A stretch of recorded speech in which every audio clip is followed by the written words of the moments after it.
Hallelujah. क्योंकि झूठे मसीह नहीं ब्रदर, अध्याय 24 मत्ती की किताब अध्याय 24 और 32 से लेकर 37 तक। अंजीर हाँ जी, पढ़िए कोई भी पढ़िए।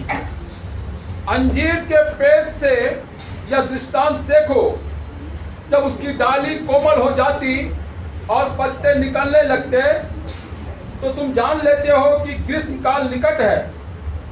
इसी रीति से जब तुम इन सब बातों को देखो तो जान लो कि वह निकट है, वरन द्वार पर ही है। मैं तुमसे सच कहता हूँ कि जब तक ये बातें पूरी ना हो तब तक इस पीढ़ी का अंत ना होगा। आकाश और पृथ्वी टल जाएंगे परंतु मेरी बातें ना टलेगी। उस दिन और उस घड़ी के विषय में कोई नहीं जानता, न स्वर्ग के दूत और न पुत्र, परंतु केवल पिता। जैसे नूह के दिन थे वैसा ही मनुष्य के पुत्र का आना भी होगा। तो आइए कोई दूसरा भाई मेरे साथ निकाले, पहला थिस्सलुनीकियों अध्याय 5 और 1 से लेकर 10 तक पढ़ेंगे। पुनरागमन के लिए तैयार रहना। पर हे भाइयों, इसका प्रयोजन नहीं कि समयों और कालों के विषय में तुम्हारे पास कुछ लिखा जाए, क्योंकि तुम आप ठीक जानते हो कि जैसा रात को चोर आता है वैसे ही प्रभु का दिन आने वाला है। जब लोग कहते होंगे कुशल है और कुछ भय नहीं, तो उन पर भी एकाएक विनाश आ पड़ेगा। जिस प्रकार गर्भवती पर पीड़ा और वे किसी रीति से न बचेंगे। पर हे भाइयों, तुम तो अंधकार में नहीं हो कि वह दिन तुम पर चोर के समान आ पड़े, क्योंकि तुम सब ज्योतियों की संतान और दिन की संतान हो। हम न रात के हैं न अंधकार के हैं, इसीलिए हम दूसरों के समान सोते न रहें, पर जागते और सावधान रहें। क्योंकि जो सोते हैं वे रात ही को सोते हैं, और जो मतवाले होते हैं वे रात ही को मतवाले होते हैं। पर हम जो दिन के हैं विश्वास और प्रेम की झिलम पहनकर और उद्धार की आशा का टोप पहनकर सावधान रहे।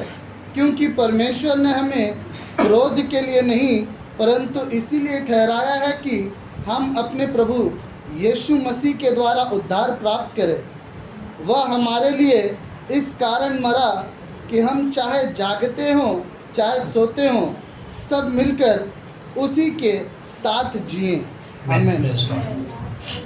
जब हम इन दो किताबों के अलग अलग अध्याय 24 को, जैसे मत्ती की किताब में हमने पढ़ा अध्याय 24 और उसके 32 पद से लेकर 37 पद तक हमने पढ़ा, तो उसमें हमने देखा कि परमेश्वर का दास कहता है कि जब तुम अंजीर के पत्तों को निकलते हुए देखते, हरे हरे पत्तों को निकलते हुए देखते हो, तो तुम्हें अंदाज़ा हो जाता है कि अब गर्मी का समय आ चुका है। और जैसे तुम आकाश के बादलों को देखते हो तो तुम्हें अंदाज़ा हो जाता है कि अब बारिश होने वाली है। बाइबल कहती है ऐसे ही क्या तुम इसका अनुभव नहीं करते कि परमेश्वर का पुत्र आने वाला है? क्या तुम इसके बारे में नहीं सोचते हो कि अब उसके आने का समय नज़दीक हो चुका है? क्या तुम उसके लिए अपने आप को तैयार करते हो? और जब हम यहाँ थिस्सलुनीकियों की किताब में पढ़ते हैं तो बाइबल कहती है कि हम सोने वाले ना बने, हम सोने वाले ना बने, हम जागने वाले बने, क्योंकि हम ज्योति की संतान हैं। क्योंकि जो सोने वाले हैं वो रात को सोते हैं, लेकिन ज्योति की संतान क्या है? जागती रहती है। वो जागती रहती है क्योंकि उनको वो ज्ञान दिया गया है। बाइबल का परमेश्वर कहता है कि जैसे पूरब से पश्चिम की ओर बिजली कौंधती है, ऐसे ही प्रभु यीशु मसीह का आना होगा। जैसे बाइबल बताती है कि जब तुम ये सोच रहे होगे कि अब सब कुछ कुशल है, अब कोई टेंशन नहीं है, अब सब कुछ अच्छा है, अब हमारा परिवार अच्छा चल रहा है, हमारा राज्य अच्छा चल रहा है, हमारा देश अच्छा चल रहा है, अब सब कुछ अच्छा, कोई टेंशन नहीं है। बाइबल कहती है उसी समय एकाएक तुम पर विनाश आ पड़ेगा।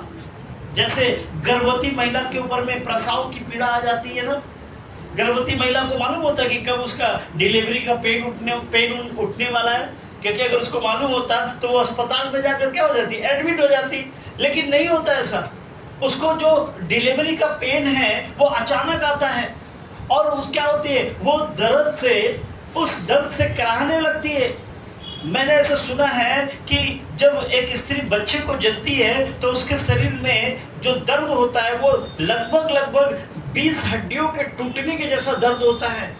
जैसे अगर हमारी एक हड्डी टूट जाती है तो हमें कितना पेन होता है, लेकिन बाइबल बताती है कि रिसोर्सेज बताते हैं कि एक महिला जब बच्चे को जन्म देती है तो लगभग जैसे 20 हड्डियां शरीर में टूट जाए ऐसा उसको दर्द होता है।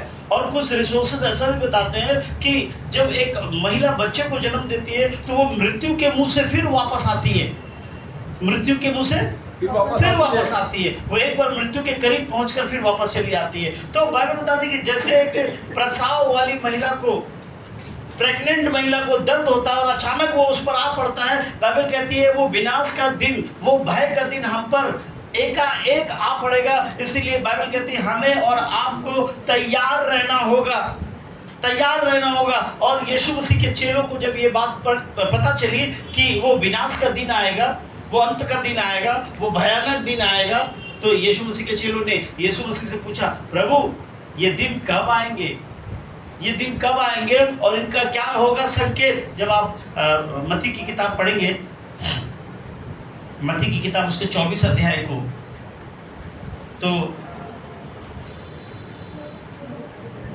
उसके 3 पद में लिखा है, जब वह जैतून पहाड़ पर बैठा था, जब वो जैतून पहाड़ पर बैठा था तो चेलों ने एकांत में उसके पास आकर कहा, तो चेलों ने एकांत में उसके पास आकर कहा, हमें बताओ कि ये बातें कब होंगी, कि ये जो बातें होंगी वो कब होंगी, वो अचानक वो दिन कब आएगा, वो भयंकर दिन कब आएगा, वो विनाश का दिन कब आएगा, तेरे आने का और जगत के अंत का चिन्ह क्या होगा। तो चेलों ने पूछा, प्रभु तेरे दूसरे आगमन का चिन्ह क्या होगा, तेरे आने का चिन्ह क्या होगा, वो संकेत क्या होंगे।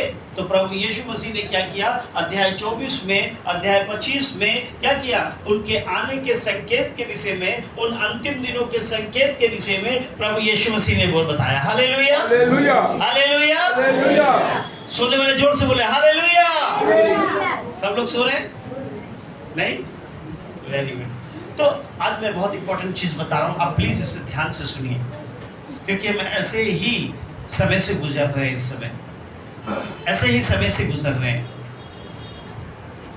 हमको पता नहीं कि कब क्या हो जाए। अचानक इंडिया में इस समय पूरा डर का माहौल बना हुआ है। आपको पता होगा, शायद आप न्यूज़ में देख रहे होंगे या फेसबुक पे आप देख रहे होंगे, ईरान और इजराइल का युद्ध चल रहा है। एक युद्ध तो बहुत सालों से चल रहा है, किसका, यूक्रेन एंड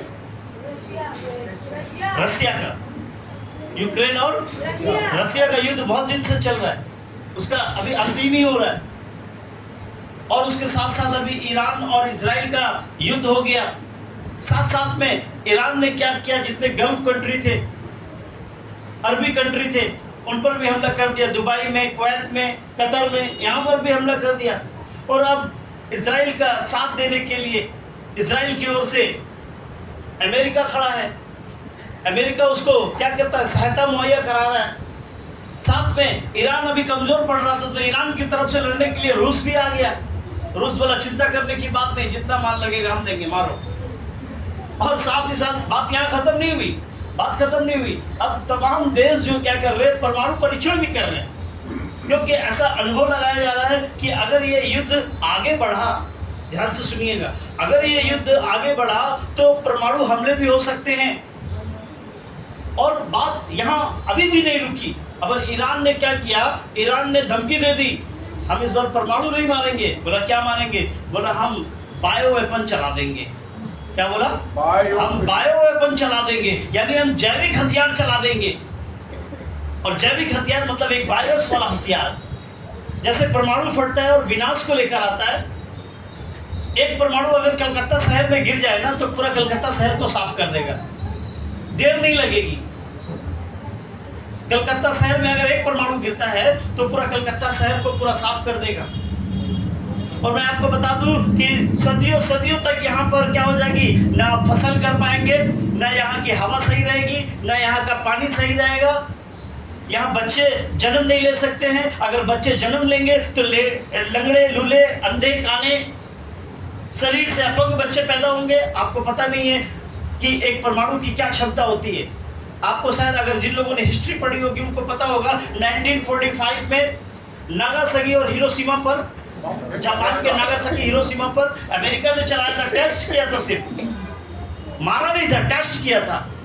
और टेस्ट का जो परमाणु होता है उसमें जो मटेरियल होते हैं वो बहुत कम होते हैं। टेस्ट के जो परमाणु होते हैं, टेस्ट करने वाले जिनका परीक्षण किया जाता है, उसमें मटेरियल बहुत कम डाला जाता है। और वो मटेरियल वो 1945 में मारा। आज के दिन तक वहां फसल नहीं होती है। आज के दिन तक वहां बच्चे अपंग पैदा होते हैं। आज के दिन तक वहां की हवा में पॉल्यूशन है। आज के दिन तक वहां के पानी में पॉल्यूशन है। लोगों का जीवन सदियों सदियों के लिए खत्म हो गया वहां। अब सोचिए, अगर एक परमाणु बम हमारे कलकत्ता में पड़ जाए तो ये पूरा कलकत्ता शहर क्या हो जाएगा, हमारे बंगाल के नक्शे से क्या हो जाएगा, खत्म हो जाएगा। और अगर एक कलकत्ता शहर खत्म होगा तो सोचिए उसके अंदर कितने लोग हैं, कितनी आबादी में लोग मारे जाएंगे। मैं अभी सिर्फ परमाणु बम की बात कर रहा हूं, लेकिन अगर मैं जैविक हथियार की बात करूं जो परमाणु बम से भी ज्यादा खतरनाक होता है, वो आपकी हवा में घुल जाएगा, वो आपके पानी में घुल जाएगा, आपके शरीर में फफोले निकल आएंगे, आप तड़प तड़प कर मरेंगे, आप मौत को मांगेंगे कि मुझे मौत आ जाए। आप अपने आप को मारने की कोशिश करेंगे लेकिन आप मर नहीं पाएंगे, आपको मौत नहीं मिलेगी। और वो जैविक हथियार, उसके अंदर का जो वायरस है वो आपको तड़पा तड़पा कर मारेगा। आप छोटा सा एग्जांपल लीजिए, अभी कुछ साल पहले 2020 में अभी आया था, क्या आया था, कोरोना वायरस। और कोरोना वायरस बहुत एक छोटा सा वायरस है, वो एक छोटे से वायरस ने पूरी दुनिया को हिलाकर रख दिया। लोग इस तरह मारे गए जैसे कीड़े और मकोड़े। मैंने देखा वीडियो में, बड़े बड़े खड्डे खोदकर, जैसे जेसीबी से कचरा को उठाया जाता है ना, जेसीबी से कचरा उठाया जाता है ना, ऐसे मनुष्यों को उठाया गया और उस कचरे गड्ढे में डालकर उनको तेल डालकर जला दिया गया। बहुत सारे परिवारों को उनके शरीर ही नहीं मिला जलाने के लिए। खुद हमारी जो पास्टर माँ आती है, आपको पता है, हमारी जो पास्टर माँ आती है झूमा साहब, उनके पति भी उसी कोरोना वायरस का शिकार हो गए थे। और आपको पता है कि अस्पताल ने उनकी बॉडी इन्हें दी ही नहीं। अंतिम समय में अपने परिवार, अपने हस्बैंड की बॉडी को वो नहीं देख पाई अंतिम समय में। आप सोचिए कि एक छोटा सा कोरोना वायरस से पूरी दुनिया को हिलाकर रख दिया। अगर किसी ने गलती से जैविक हथियार मार दिया तो क्या परिणाम होंगे, आप समझ नहीं पा रहे। यानी कि मैं आपको बताना चाहता हूं, दिन बहुत ही खराब है, दिन बहुत ही भयानक है। प्रभु यीशु मसीह का आना कभी भी हो सकता है। और जब प्रभु यीशु मसीह आएगा तो बाइबल बताती है वो चिन्ह चमत्कार देखे जाएंगे। तमाम भविष्यवाणियां जो भविष्यवक्ताओं के द्वारा कही गई है, बताई गई हैं, वो धीरे धीरे करके एक के बाद एक पूरी हो रही हैं। क्या आप इससे अनुमान नहीं लगाते हैं? आपको इसके बारे में पता नहीं चलता होगा क्योंकि आप बाइबल नहीं पढ़ते हैं। जब आप बाइबल पढ़ेंगे तो आपका हृदय भय से भर जाएगा। जहां आपका हृदय आनंद से और उत्साह से भर जाता है, वहीं पर आपका हृदय भय से भर जाएगा जब आप संकेतों के बारे में पढ़ेंगे, उन चिन्हों के बारे में पढ़ेंगे। बाइबल बताती है कि भविष्यवक्ताओं के द्वारा कही गई एक एक भविष्यवाणियां धीरे धीरे पूरी होंगी और पूरी रीति से पूरे संसार पर क्या करेगा, भय छा जाएगा। और ये एक के बाद एक घटित होती रहेंगी। और अंत के समय में जब तमाम चिन्ह प्रकट हो जाएंगे तब हमारे प्रभु यीशु मसीह का आगमन होगा। Hallelujah, hallelujah, hallelujah. सो क्या आप उनके बारे में समझते हैं और क्या आप प्रभु यीशु मसीह के आगमन के लिए तैयार हैं? मैं आज और कुछ आपको नहीं बताना चाहूँगा, लेकिन मैं आपको कुछ हाईलाइट जरूर देना चाहूँगा कि अंत के समय में किस किस प्रकार के चिन्ह को आप देखेंगे, क्या क्या होते हुए देखेंगे अकॉर्डिंग टू द बाइबल, जिसकी बाइबल ने हजारों साल पहले व्याख्या कर दी है, जिसको बाइबल ने हजारों साल पहले बता दिया है कि ये चीजें होंगी और आज संसार में वो चीजें हो रही है। क्या क्या होगा? बाइबल बताती है कि जब अंत का समय आएगा, जब पृथ्वी अपने विनाश के आखिरी कगार पर खड़ी होगी, जब हमारे प्रभु यीशु मसीह के आगमन का समय हो चुका होगा, तो क्या होगा? बाइबल बताती है कि पूरी दुनिया में धार्मिक लड़ाइयां उत्पन्न होंगी, धार्मिक स्थानों का विनाश किया जाएगा और धार्मिक क्षेत्रों में बहुत सारे भरमाने वाले लोग खड़े हो जाएंगे। आप सुन सकते हैं आज इंडिया में भी, अब मैं बाहर मुल्क की बात नहीं कर रहा हूं, बाहर मुल्क में भी हो रहा है, आप इंडिया में भी सुन सकते हैं कि बहुत सारी जगहों पर धार्मिक लड़ाइयां हो रही हैं। धार्मिक लड़ाइयां, तू हिंदू है और मैं मुसलमान हूं, तू हिंदू है और मैं सिख हूं, तू हिंदू है और मैं ईसाई हूं। आज पूरे भारत में लड़ाइयां हो रही हैं। मुस्लिम समुदाय को दुआ और नमाज नहीं करने दिया जा रहा है, कहीं पर मंदिरों को तोड़ दिया जा रहा है, कहीं पर ईसाइयों को चर्च तोड़ दिया जा रहा है, चर्च बंद करा दिया जा रहा है। कोई कहता है हमारा धर्म जो है सबसे सर्वोच्च है, और कोई निकल कर बाहर आता अचानक, वो कहता नहीं तेरा नहीं, मेरा धर्म बहुत सर्वोच्च है। वो कहता है नहीं मैं सनातनी हूँ, वो कहता नहीं मैं सनातनी हूँ, मैं सबसे प्राचीन हूँ। इस तरह से आप पूरे भारत में इस तरह की लड़ाइयों को आप देख पाएंगे। आप अगर फेसबुक पर एक्टिव हैं, कई बार हम रील्स में एक्टिव रहते हैं, रील्स बनाने में एक्टिव है, एक बार फेसबुक के न्यूज़ चैनल पर आकर एक्टिव होकर देखिए, आपको दुनिया का खबर मिलेगा। क्योंकि बहुत सारी न्यूज़ ऐसी हैं जिनको हमारे चैनल पर दिखाया नहीं जाता है, जिससे लोग भयभीत हो जाएंगे। इसलिए बहुत सारे जो बड़े बड़े चैनल हैं उन पर नहीं दिखाया जाता है, लेकिन लोकल न्यूज़ जो होती है वो फेसबुक पर एक्टिव है। आप अगर वहाँ हैं तो आप उनको देख पाएंगे कि चारों तरफ धार्मिक लड़ाइयाँ हो रही हैं, चारों तरफ धार्मिक लड़ाइयाँ हो रही है, हिंदू मुस्लिम की, हिंदू और ईसाइयों की, हिंदू और मुसलमानों की। और सिर्फ ये ऐसा नहीं है कि ये सिर्फ भारत में हो रहा है, अमेरिका में भी हो रहा है, इस्राइल में भी हो रहा है, अरबी कंट्रियों में भी हो रहा है। अभी ये जो लड़ाई चल रही है, इस लड़ाई में भी एक मुद्दा निकल कर ये आया कि जो दुबई के मुस्लिम हैं वो सही मुस्लिम नहीं है, जो ईरान के मुसलमान हैं वो सच्चे मुसलमान हैं। और ऐसा करके कई सारा प्रोपेगेंडा जो है निकल कर आ रहा। आज पूरे दुनिया में धार्मिक लड़ाइयाँ हो रही है और धार्मिक स्थानों का विनाश भी किया जा रहा है। चर्च तोड़े जा रहे हैं, मंदिर तोड़े जा रहे हैं, मस्जिद तोड़े जा रहे हैं, उनको बंद करा दिया जा रहा है। ये क्या है? बाइबल बताती है, जब आप मत्ती की किताब पढ़ेंगे 24 अध्याय, आप लिख लीजिए, घर पे पढ़ना। तो ये क्या है? बाइबल बताती है ये संकेत हैं अकॉर्डिंग टू द बाइबल।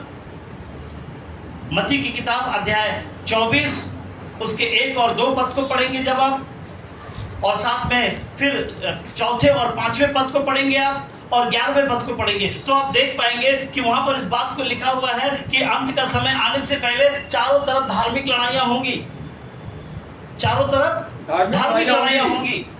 अगर हम इस समय महफूज हैं तो खुदा का धन्यवाद कीजिए।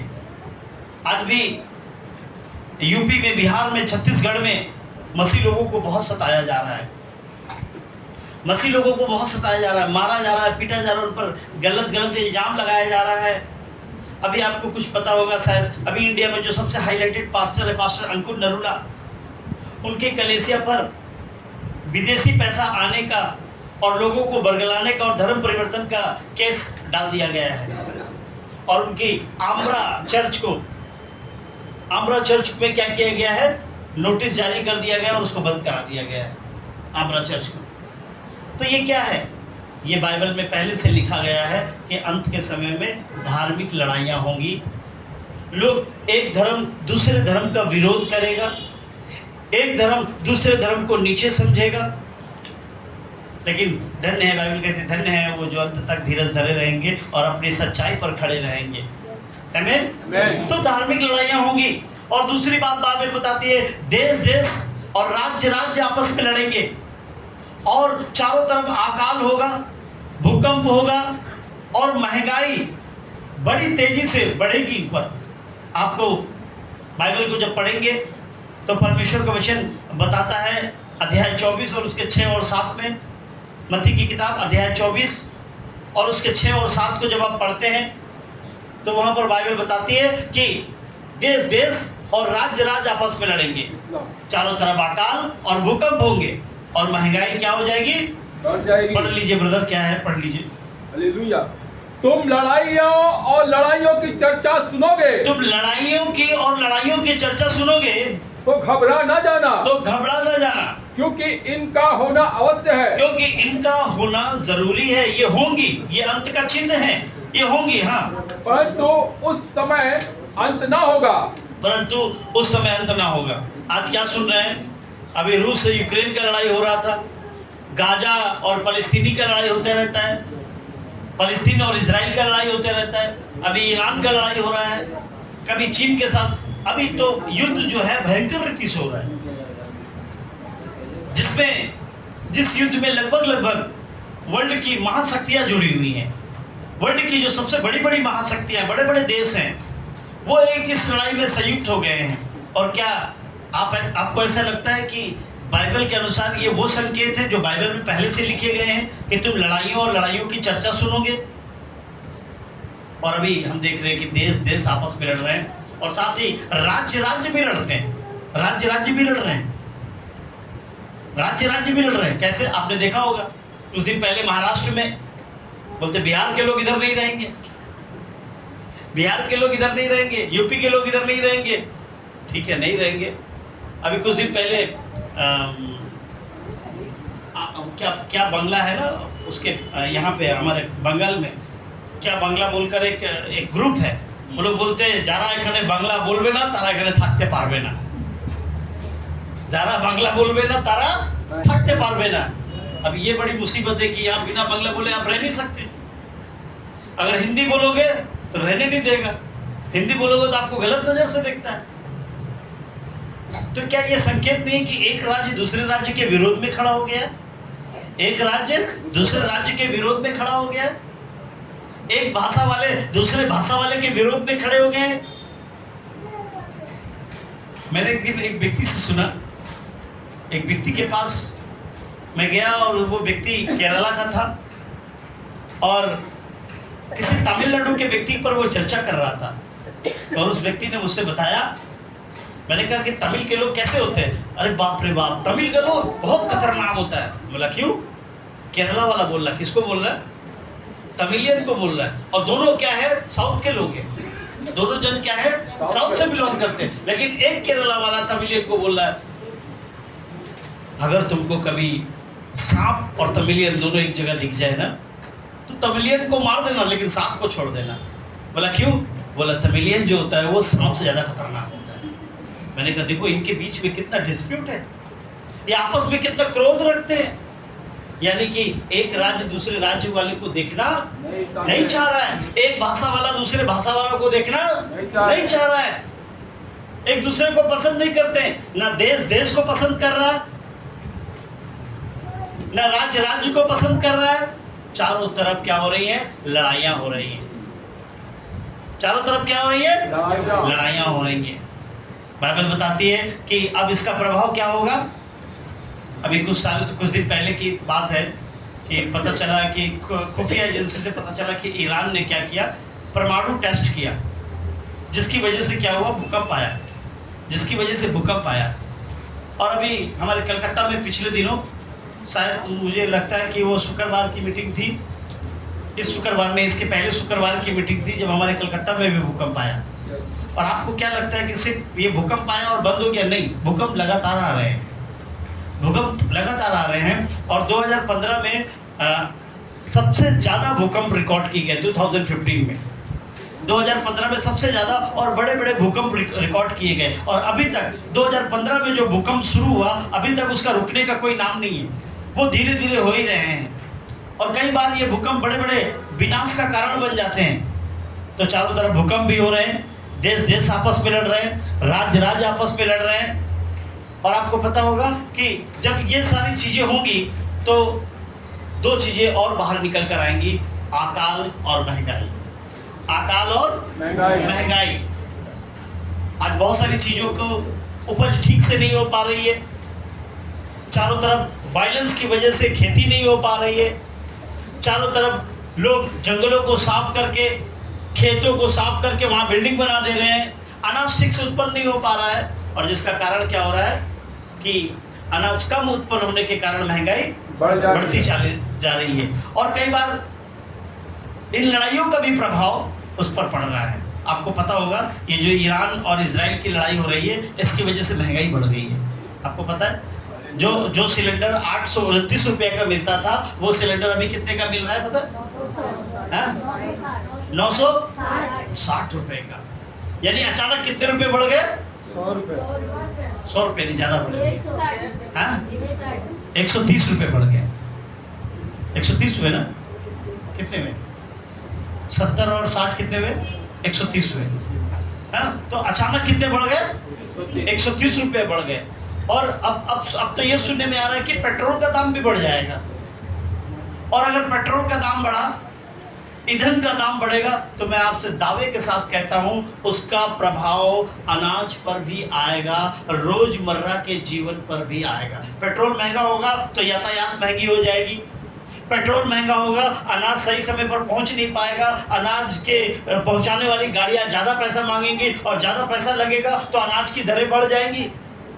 अनाज की दरें बढ़ जाएंगी। यानी कि ये लड़ाइयाँ, ये राज्य का जो है टकराना, देश का टकराना, ये हमारे बीच में अकाल और महंगाई को भी लेकर आएगा। आमीन, आमीन। बाइबल में लिखा हुआ है, 2 तिमोथेयु 3:1 में लिखा हुआ है,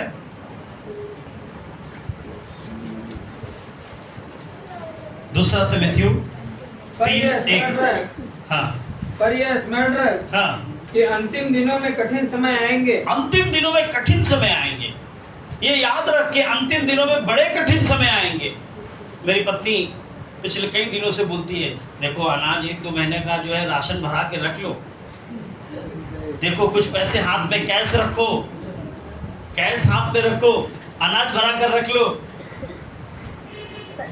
क्यों? बोले लड़ाई चारों तरफ चालू हो रही है, अनाज की दरें बढ़ जाएंगी। ऐसा समय आएगा कि पैसे जो है, बैंक जो है करप्टेड हो जाएंगी। बैंक्स जो जितनी बैंकें हैं ना, बड़ी बड़ी बैंक, वो करप्ट हो जाएंगी। आपका पैसा होल्ड हो जाएगा। अगर लड़ाइयाँ छिड़ी तो आपका पैसा जो बैंक में आपने रख रखा है ना, वो होल्ड हो जाएगा, आप उसको निकाल नहीं पाएंगे। जब तक स्थिति सामान्य नहीं होगी, तब तक आपका पैसा वहीं पे अटका रहेगा, और उस समय आपके हाथ में कुछ भी नहीं रहेगा कि आप सौदेबाजी कर सके, आप बाजार कर सके, अपने बच्चों के लिए कुछ खरीद सके। तो ये सच बात है कि अगर महंगाई और अकाल बढ़ेगा, लड़ाइयाँ बढ़ेंगी, असामान्यता बढ़ेगी, तो जो है स्थितियाँ बहुत गंभीर हो जाएंगी। स्थितियाँ बहुत गंभीर हो जाएंगी, जिसके लिए आपको तैयार होना है। और ये अंत के दिनों का संकेत है। पहला संकेत मैंने क्या बताया? धार्मिक लड़ाइयाँ होंगी, धार्मिक स्थानों का विनाश किया जाएगा, और धार्मिक क्षेत्रों में भरमाने वाले उठ खड़े होंगे। और दूसरा संकेत कि देश और राज्य आपस में लड़ेंगे, चारों तरफ अकाल और भूकंप होंगे और महंगाई आएगी। और तीसरा जो चिन्ह होगा वो अंत के समय में तीसरा चिन्ह होगा कि भक्त जनों का जो है प्रेम ठंडा हो जाएगा, वो विश्वास से भटक जाएंगे, सेवा और सुसमाचार में मन नहीं लगाएंगे। आप समझ पा रहे हैं? हालेलुया। अंत के समय में, ये अंत का समय का चिन्ह है। आज इस चीज को हम भली भांति देख सकते हैं, इस बात को भली भांति देख सकते हैं। लोगों को कलीसिया आना अच्छा नहीं लग रहा है, लोगों को प्रार्थना में आना अच्छा नहीं लग रहा है, लोगों को सेवा करना अच्छा नहीं लग रहा है। लोग अब इस चीज को पसंद नहीं करते हैं कि किसी को जाके सुसमाचार सुनाए।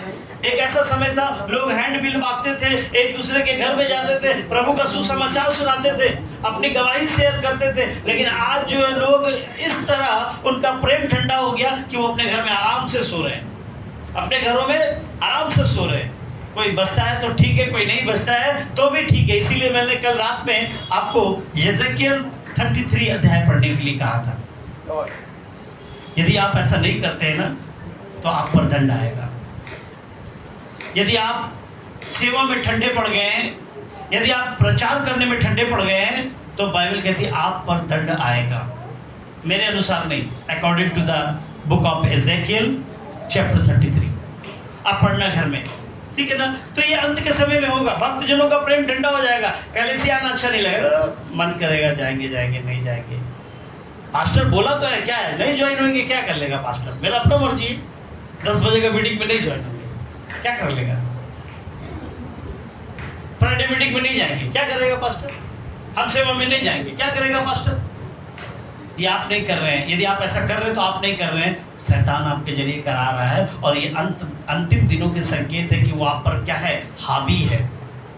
ये अंतिम दिनों का संकेत है कि वो आप पर हावी है। यदि आपका प्रेम ठंडा पड़ रहा है, इसका मतलब वो आप पर हावी है। यदि आप सुसमाचार सुनाने में ठंडे पड़ गए हैं, सेवा करने में ठंडे पड़ गए, इसका मतलब वो आप पर हावी है। उसने आपको कंट्रोल कर लिया है, उसने आपको क्या किया है, कंट्रोल कर लिया है। यदि आप विश्वास से भटक रहे हैं, पहले के समान आप प्रभु के साथ प्रेम में नहीं है, इसका मतलब ये है कि उसने आपको क्या कर लिया है, हाईजैक कर लिया। हाईजैक, मुझे लगता है ये सही शब्द है, हाईजैक कर लिया उसने आपको। आप प्रभु की साइड में थे, उसने क्या कि आपके गिरफ्त में आपको ले लिया, आप हाईजैक हो चुके हैं।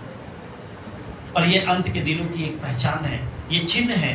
यदि आपका प्रेम पहले के समान नहीं है, आप व्यर्थ की चीजों से प्रेम कर रहे हैं, आप व्यर्थ की चीजों से बहुत प्रेम कर रहे हैं, पत्नी से प्रेम करना, नौकरी से प्रेम करना, घर से प्रेम करना, समाज से प्रेम करना, गर्लफ्रेंड से प्रेम करना, बॉयफ्रेंड से प्रेम करना, सोने से प्रेम करना, सोना गोल्ड नहीं, ये वाला सोना, ये वाला, इससे प्रेम करना, तो आप हाईजैक हो चुके हैं। आपके अंदर ये चिन्ह दिखने लगेंगे, और ये अपने आप नहीं दिख रहे, पर शैतान की योजना के तहत आपके अंदर दिख रहे हैं। आमेन, आमेन। सो आप क्या करें, अपने प्रेम को ठंडा ना होने दीजिए। जैसे रेवलेशन की किताब में लिखा है ना, प्रकाशित वाक्य की किताब में, तो ध्यान दे कि तू कहां से गिरा, तूने अपने पहले जैसा प्रेम छोड़ दिया है। प्रकाशित वाक्य की किताब में लिखा, तूने अपने पहले जैसा प्रेम छोड़ दिया। पहले आते तो रात दिन पास्टर के पीछे, पास्टर कहां से हो जाना, बताइए जल्दी से, बताइए नहीं तो आपको उड़ा देंगे, पास्टर जल्दी बताइए, जल्दी बताइए कहां जाना है। और एक साथ में इधर भी सेवा कर रहे, इधर भी सेवा कर रहे, उधर भी सेवा कर रहे। अभी तो बोलते था पास्टर को फोन कौन करेगा, फालतू आदमी है, मैं उसको फोन करेगा कौन, उसको जरूरत होगी तो मुझे खुद ही फोन कर लेगा, उसको जरूरत होगी तो मुझे खुद ही फोन कर लेगा। नहीं, अगर आपके अंदर ऐसे विचार उत्पन्न हो रहे तो मैं आपसे कहूंगा कि आप हाईजैक हो चुके हैं। आप अपने आप को बचाइए।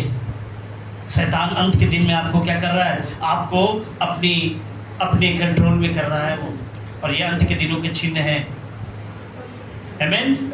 बाइबल बताती है और क्या चिन्ह देखे जाएंगे। बाइबल बताती है वो चिन्ह देखा जाएगा, एक बड़ा चिन्ह देखा जाएगा कि परमेश्वर के पवित्र मंदिर में घृणित वस्तुएं रखी जाएंगी।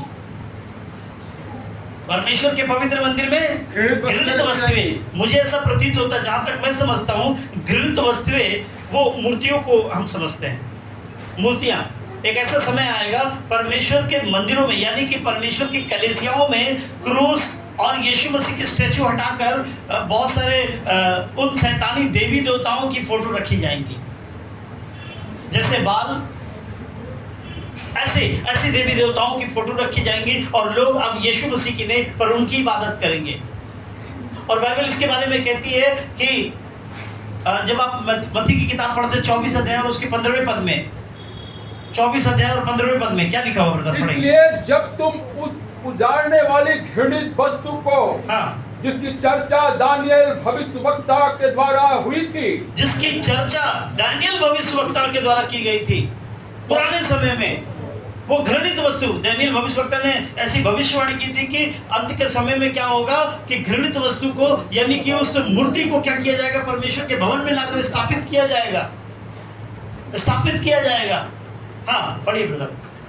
पवित्र स्थान में खड़ी, फिर से पढ़िए। इसलिए जब तुम उस उजाड़ने वाली घृणित वस्तु को, जिसकी चर्चा दानियल भविष्यवक्ता के द्वारा हुई थी, पवित्र स्थान में खड़ी हुई देखो, तब जो यहूदियों में हो वे पहाड़ों पर भाग जाए। क्योंकि ये अंत का संकेत होगा कि अंत के दिनों में उजाड़ने वाले घृणित वस्तु, जिसकी चर्चा दानियल नबी ने की थी, वो पवित्र स्थान में रखी जाएगी।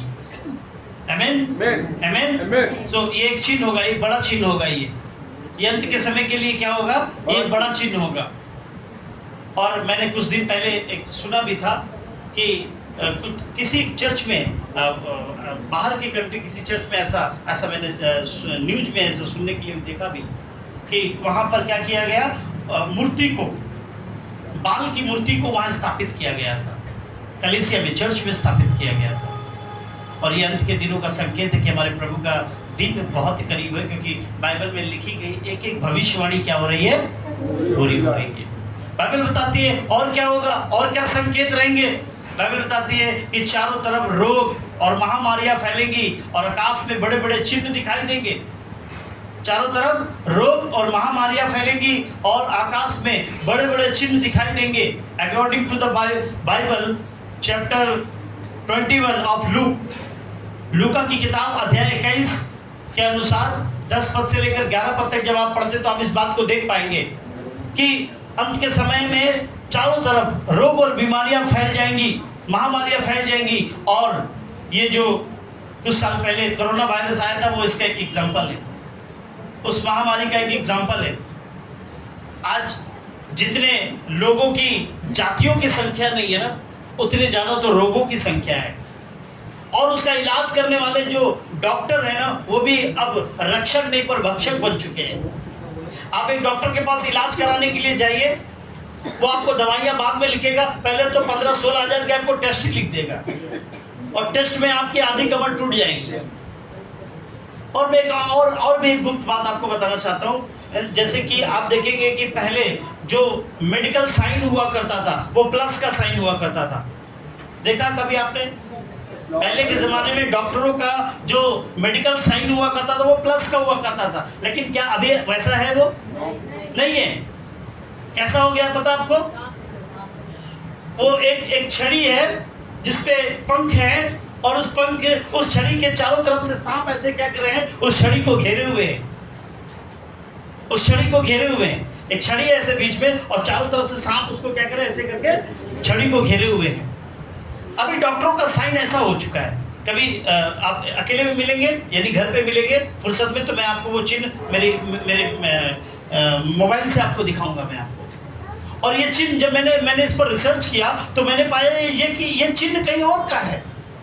मैंने पाया ये चिन्ह जो बाल के देवता होते थे, ये बाल के देवता का चिन्ह हुआ करता था उस समय। मेरे पास समय नहीं तो मैं आपको इसी समय दिखाता फोटो में, वो मेरे पास सेव फोटो है। वो बाल के देवता का जो चिन्ह होता था, सेम वही चिन्ह इस समय डॉक्टर इस्तेमाल कर रहे हैं। यानी कि डॉक्टरी मेडिकल ग्राउंड को भी शैतान ने क्या किया, हाईजैक कर लिया है।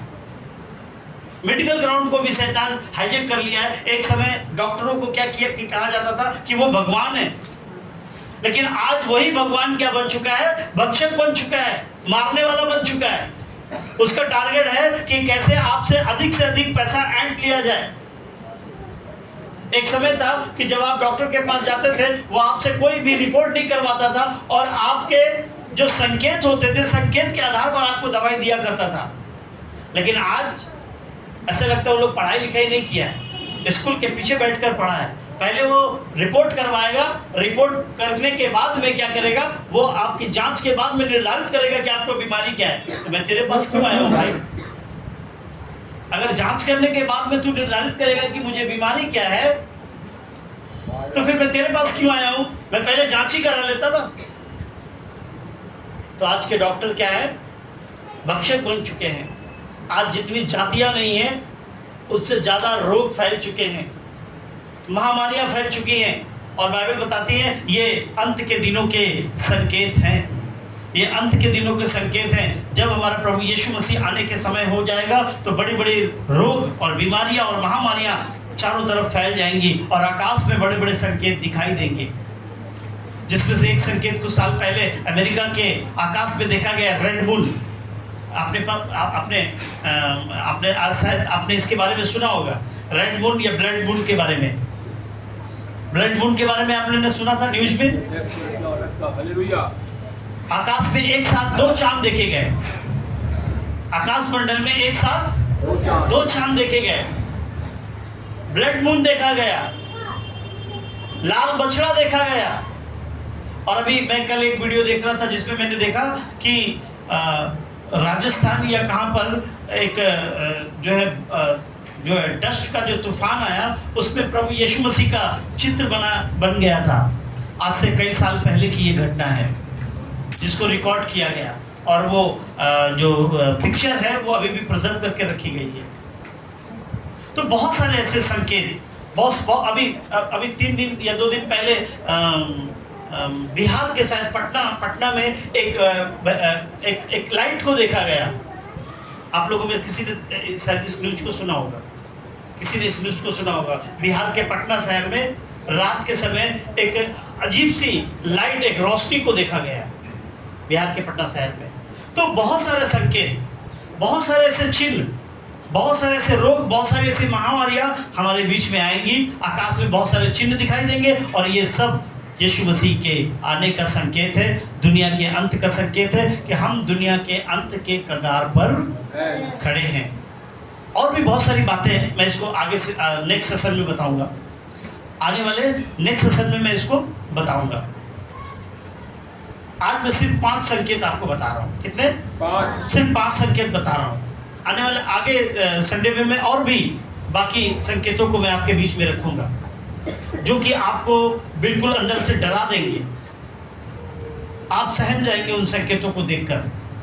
अभी तो मैंने ऐसे संकेत बताए हैं जिसको आपने भरभली देखा और सुना है। कुछ ऐसे संकेतों को बताऊंगा जिनको अभी तक आपने सुना नहीं और आप अचंभित हो जाएंगे। और ये कुछ और नहीं है, हमारे प्रभु यीशु मसीह के आने के और अंतिम दिनों के संकेत हैं। और मेरे प्रियो, जब हम अंतिम दिनों के इतने करीब हैं, तो जिस तरह से हम आत्मिक जीवन में चल रहे हैं, क्या ये उचित है? जिस तरह हमने प्रार्थना का जीवन छोड़ रखा है, क्या ये उचित है? क्या हमने जिस तरह व्यवस्था को छोड़ रखा है, क्या ये उचित है? या जिस तरह हम मनमानी कर रहे हैं प्रभु में, एक बिगिनर्स की तरह, क्या ये उचित है? जिस तरह आलसी जीवन के साथ हम प्रभु में आगे बढ़ रहे हैं, क्या ये उचित है? बिल्कुल नहीं है। बाइबल कहती है, जब तुम संकेतों को देखते हो तो भाप लेते हो, तो क्या तुम इन संकेतों को देखकर अपने आत्मिक जीवन को बदलने की कोशिश नहीं कर सकते कि जबकि हमारे प्रभु यीशु मसीह के आने का दिन बहुत करीब है। आमीन, आमीन। तो हमें क्या करना है? अपने आत्मिक जीवन को सुव्यवस्थित करना है, अपने आत्मिक जीवन को बचाना है। हमें बचकानी हरकतें और बचपन वाली हरकतें बंद करनी पड़ेंगी। बाइबल में लिखा है, अब तुम सयाने हो चुके हो। जब तुम, पौलुस कहता है, जब तुम बच्चे थे तो तुमको मैं आत्मिक निर्मल दूध दिया करता था, लेकिन अब तुम सयाने हो चुके हो, तुम्हारी रोटियां खाने की उम्र है, अभी भी तुम दूध मांग रहे हो। हाँ मम्मी, मुझे दूध और बिस्किट चाहिए, मुझे फीडिंग करनी है मम्मी। पास्टर जी, अभी भी मुझे फीडिंग कराइए ना प्लीज़। पास्टर जी, वही बातें बोलिए ना चर्च में जो मुझे सुनने में अच्छी लगे। पास्टर जी प्लीज़, ऐसी मन दुखाने वाली बातें मत क्या कीजिए। पास्टर जी, आज आपका मन दुखेगा, लेकिन हो सकता है आज मन दुख गया ना तो कल आप बच जाएंगे, लेकिन आज मन नहीं दुखा ना तो कल आप कहीं और होंगे। और बाइबल कहती है, ऐसी जगह होगी जहाँ सिर्फ दांत पीसना और रोना है, अंधकार ही अंधकार है। तो क्यों ना हम अपने आप को तैयार करें, क्यों ना हम अंत के जब आखिरी पड़ाव में हैं, तो हम क्यों ना प्रभु की वचन के अनुसार अपने जीवन को चलाएं और तैयार करें। बाइबल कहती है, पुरानी बातें बीत गई हैं, अब जो मसीह यीशु में है वो क्या है? नई सृष्टि। अपने आप को नया कीजिए, आगे बढ़कर आइए। अब आपके बढ़ने का समय है। आप कब तक छोटे बच्चे रहेंगे? आप बढ़िए, अपने आप को बढ़ाइए, आत्मिक और विश्वास के जगत में अपने आप को क्या कीजिए? लिफ्ट अप कीजिए, अपने आप ऊंचा उठाइए अपने आप। आमीन, आमीन। अब वो समय चला गया कि आप जरूरतों के लिए प्रभु के पास आए। प्रभु मुझे ऐसा देगा तब मैं प्रभु के पास जाऊंगा। पहले ऐसा ही होता था। जब मैं प्रभु में आया तो उस समय बहुत लोग टर्म्स एंड कंडीशन के साथ आए थे। प्रभु अगर हमारे बेटा का नौकरी दे देगा तो हम प्रभु को मानेंगे और प्रभु में हो जाएंगे। ऐसे बोलते थे लोग, हो जाएंगे। तो तुम हो जाके क्या एहसान कर रहे हो? अरे प्रभु ने तुम्हारे ऊपर एहसान किया, जो उसने तुमको चुन लिया है। आमीन, प्रभु ने तुम्हारे ऊपर एहसान किया। सो मेरे प्रियो, अपने आप को तैयार करें कि आप अंत के समय में क्या हो? तैयार हो जाए। क्या हो? ठोकर ना खाएं, और आप स्वयं भी ठोकर ना खाएं और दूसरे के जीवन के लिए भी ठोकर का कारण ना बने। एक दूसरे को उत्साह दिया करें, एक दूसरे को छिताया करें,